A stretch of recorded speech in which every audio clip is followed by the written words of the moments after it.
Morning. It's Tuesday, August 4th. It's 10 a.m. And we're just leaving Delaps Cove fishing wharf. We're just going through, we just passed through the Fundy campground, Delaps Cove campground.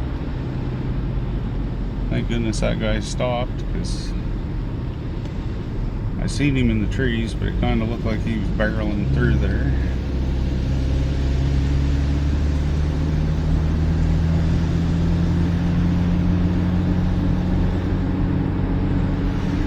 But yeah, it's currently just kind of a nice cool sunny morning. We had a lot of rain the last couple days, the last few days really. Yesterday it just downpoured and downpoured and downpoured. We really needed it, but kind of puts a damper on the Natal Day festivities and stuff like that, which are the local festivities around here.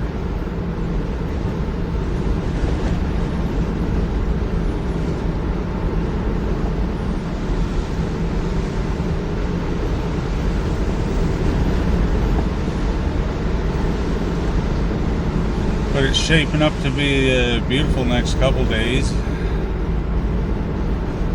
We're gonna get a little bit of wind, so that'll be nice, because it's supposed to be extremely hot, 31, 32 degrees, 30, stuff like that. So the wind will be a little bit nicer to keep, the air moving, and hopefully a little bit of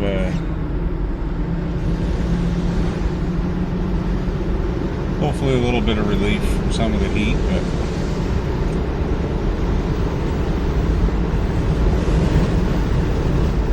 when it's that warm, I don't think you're getting a whole lot out of the wind. It's more just a dry breeze that takes the moisture right out of it. I think it more or less works to almost dehydrate you faster, really.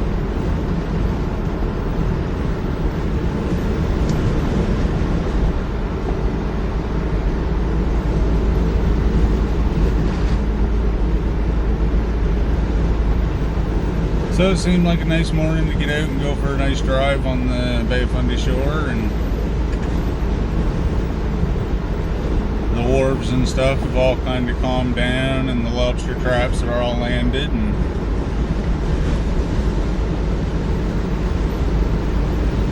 not so much of a nuisance there now if I was to show up. But a week ago I'd probably been in the way.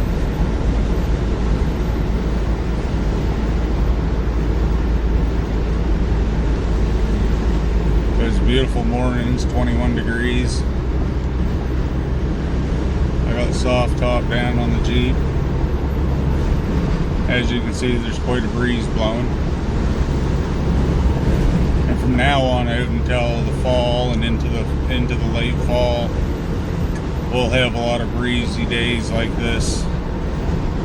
The majority of the nice, calm, light winds and still water breezes, those days are they'll be somewhat over for around here for the majority of the summer now. We get a lot of those nice still days, June and July. Once you get into August, September, you're starting to get into that hurricane season where you're starting to get a little bit of,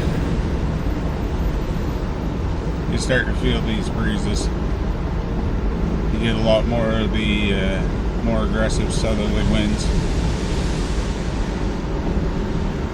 southwesterly and westerly winds will start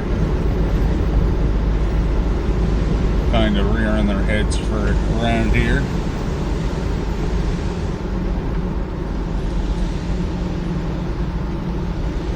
But it's not that big of a surprise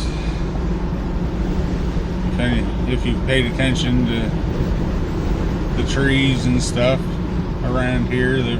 Some of them have already started changing, and some of the Some of the key spots, if you look, the buds have kind of slowed down and stopped producing, and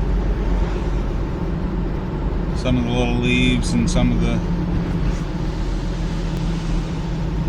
like the northerly or easterly directions, they're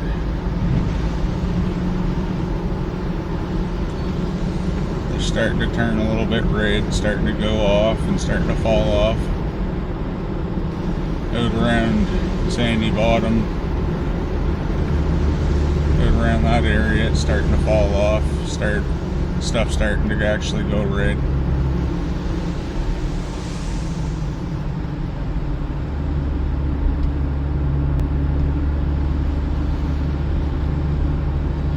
That's quite a jag on the back of that little Dakota.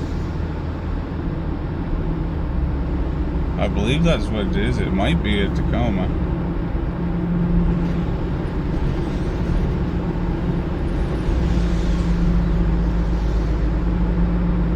But she's swinging quite a little load of wood. She's squatted pretty good.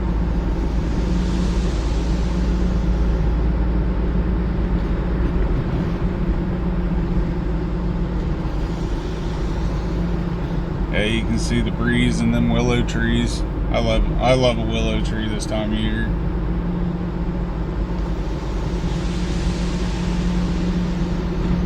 Perfect summer wean tree.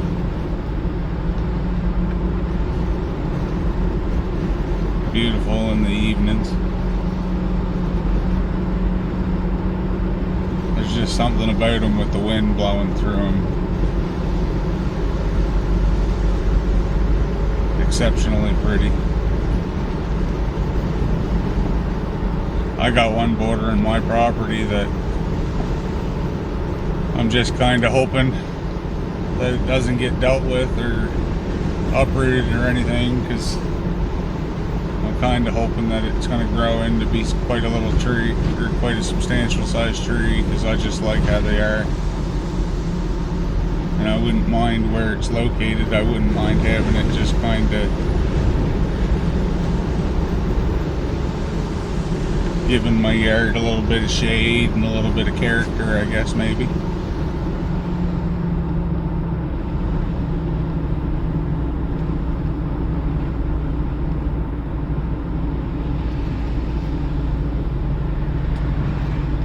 But the lobster season around here, that's all done with. That would have ended on August 1st, or on July 31st.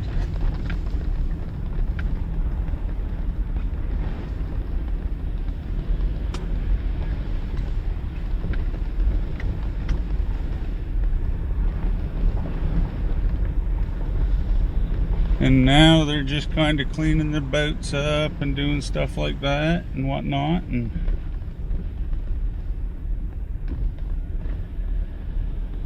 getting them stored away, and kind of maintenance for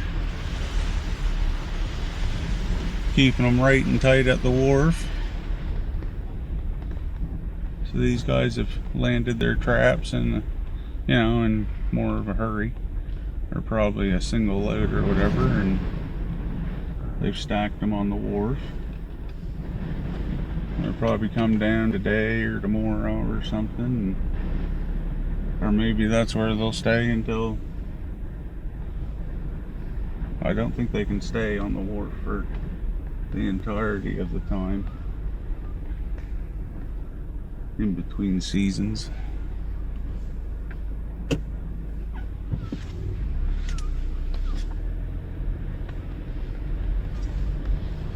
But I could be wrong on that.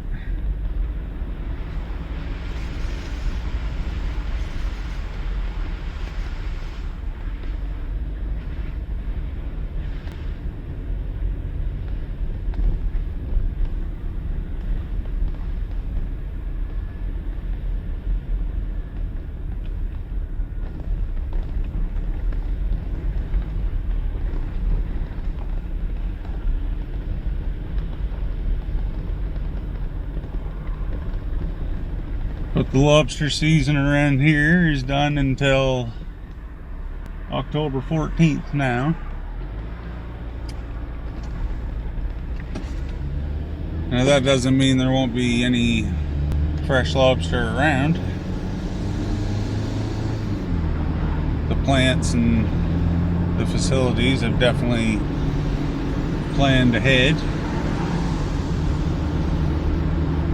There'll be lots of lobster around for anybody that's in Nova Scotia looking for some, or, you know.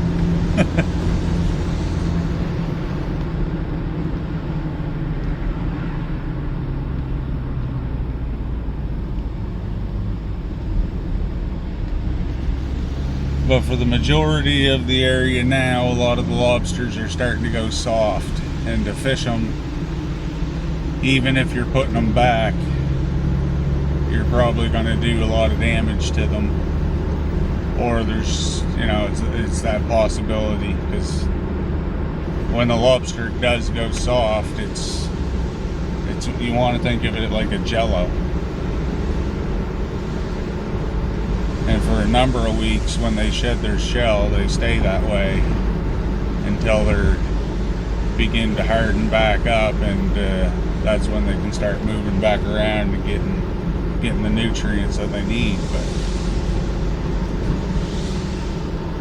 to fish them this time of year, you're kind of, I don't know, it's kind of that risk versus reward thing, you know.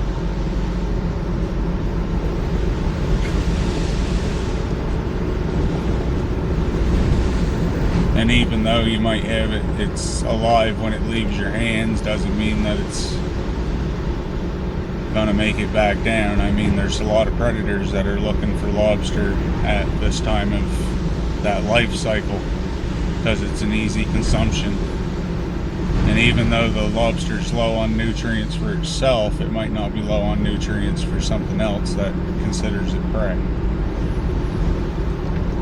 You got a lot of fish and stuff that prey on small juvenile lobsters or soft lobsters and whatnot. So catching them and bringing them out of those spaces and into the confined spaces of a trap, and then even just catching it and releasing it and on its way back down to the bottom, I mean, that's all inherent. That's all dangerous, or, you know, it's all outside of its normal activity. So you're posing it to risks that it probably normally wouldn't have put itself in, because you fished it when it was soft. So that's why up around here, the commercial fishery, they stop and resume again in October, when that part of the life cycle has already started. You know, they've already, for the majority of them, have started hardening back up, and they're on their way back down out of the Bay of Fundy, back down into colder, deeper waters. So that's when the fishery resumes back up. So in the springtime, they catch them on the way in from the cold water to come in and shed that shell so they can grow. And in the fall, they catch them on the way back out from the warm water into the cool water, where they're going to stay for the winter.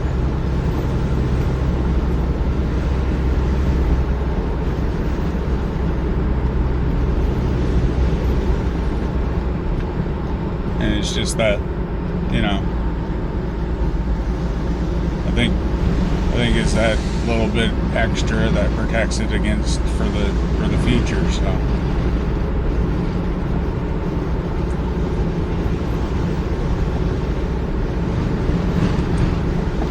but nothing protects it from technology. And despite what a lot of people want to say, technology is the biggest thing that's fighting it right now, because the boats are getting bigger. They've got way more capability.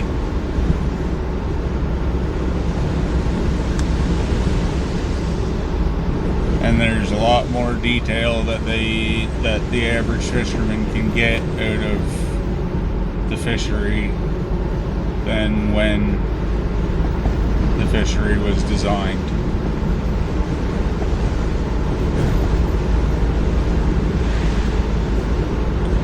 So in my opinion, it's good that they take a break and it gets this time to have a little rest.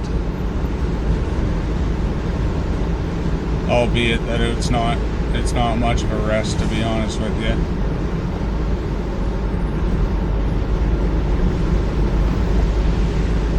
Because the lobster fishery is a full out thing. It's aggressive. There's only a certain number of days in the full season when you make your real money, and you spread it out over, and you manage it, and you learn to be smart with your money at a very high cost to yourself. But it makes the lobster fishery and most fisheries that aren't quoted, it makes them have to be, you go at them hard. Because you don't have the luxury of it just being like, nobody's going to save that for you tomorrow. They're not going to think, well, I'm only going to put X amount of traps here so that Brody J and X, whoever else is going to be able to slam some more. That's not a consideration. It's, you get what you can.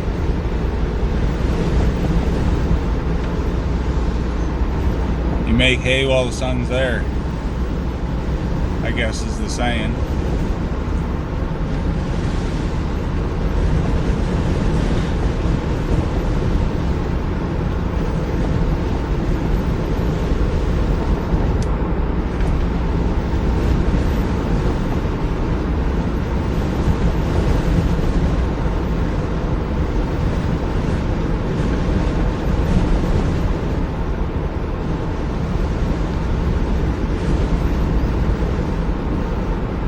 But it's addictive, I'll say, like it's, if you're a competitive person, it's the kind of thing that's right up your alley, because it's super competitive, and it's really like a sport. Season overall, you can treat it like one huge tournament, that was the thing that really kind of drew me into it, was my athletic life, and kind of the competitive nature of fishing was kind of addicting.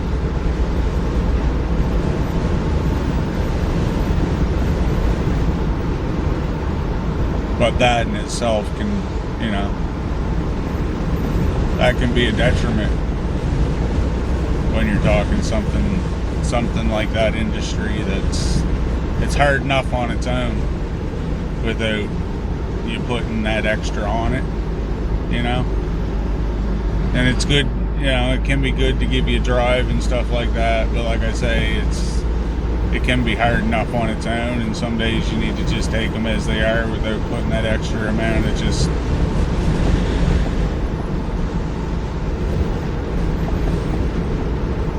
without that extra amount of negativity on top of it. That's nothing but really your own self. So at the end of the day, you're competing with your own self, regardless.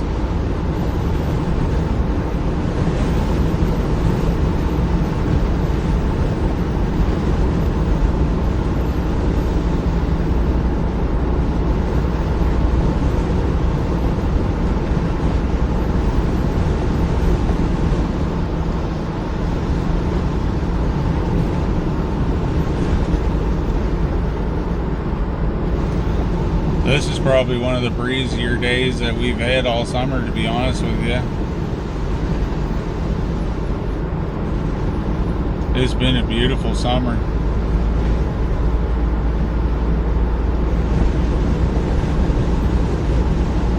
It started out quite dry,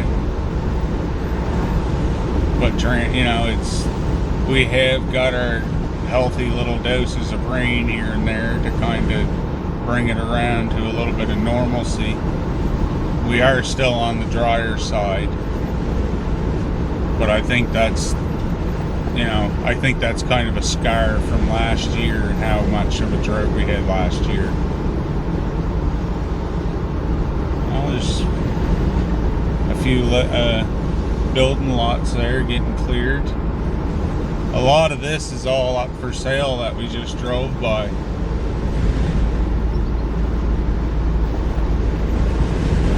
Through various realtors, but there's a lot of bayside lots that are all, I think, in the next few years, as I do some, possibly do some more of these drives. Just, I don't think the biggest thing is getting so much to a new place every day. It's every so often some of these places are changing quite rapidly.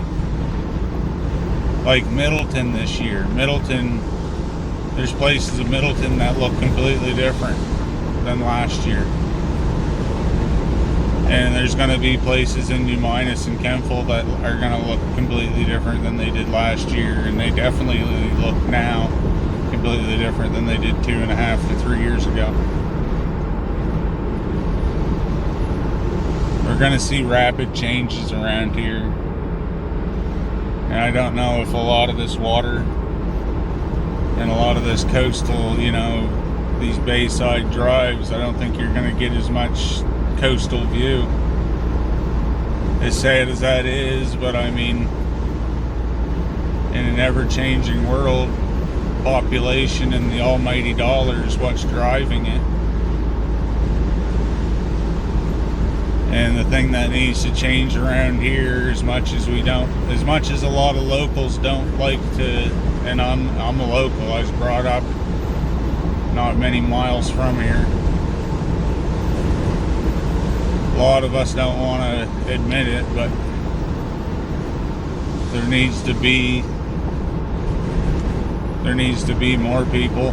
There needs to be more land needs to be sold for residential, developed, not necessarily developed like neighborhoods, but when you come up through the Annapolis Valley, there's a lot of wide open empty space.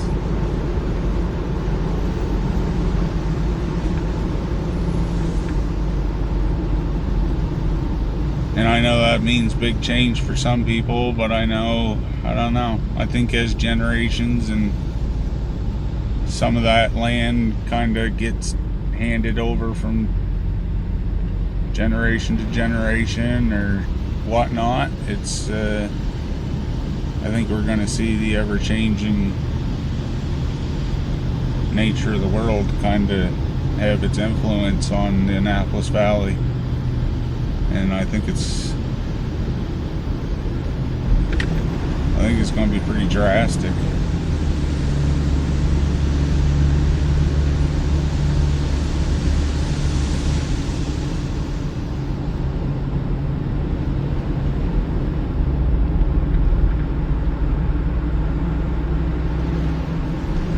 I'm kind of excited and kind of fearful at the same time, because there's a lot of potential in the Annapolis Valley. It's a very beautiful spot. But I'm just fearful that there's ways, it could be done right, and it could be done to just kind of throw nature to the wind. And I hope they don't do the latter. I hope they do it and it keeps more of a natural, the beauty of the valley. It ain't gonna be so old-fashioned and all of that, but I hope they just don't take away all the nature.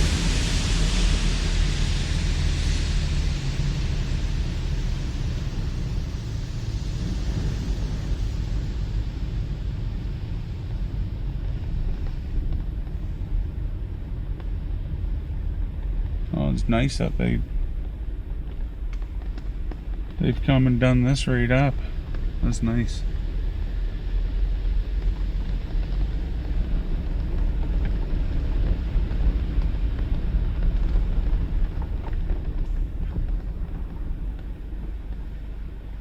Oh, what a beautiful beach day.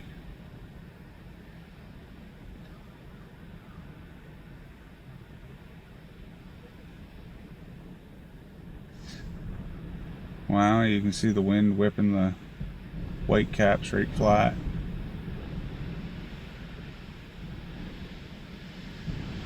As the wave crests in onto the shore, the wind is whipping the froth right off it, right back out into the bay.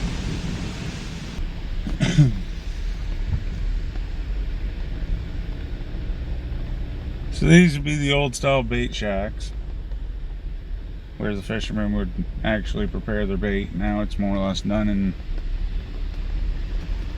a lot of them, when I was still fishing, what we used to do, we'd actually got to where we just took our bait with us, and that was kind of how we did it. We took the bait right on the boat. It was still in a semi-frozen state, and then he was dealing with it that way, and it made a stronger bait scent because you were keeping a lot of the juice, quote unquote. I'll say that so I don't get stricken. But you're keeping all of that in the bait and in the bag and in the trap for fishability, so that tended to be a little bit better.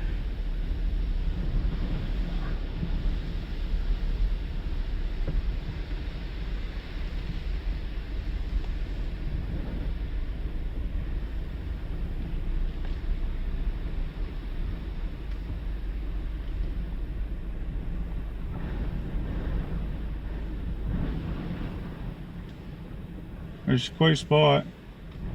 Just imagine going out through that at high tide. Because at high tide, them waves would be, well, you're dealing with a lot more volume of water. They'd be substantial compared to what they is now.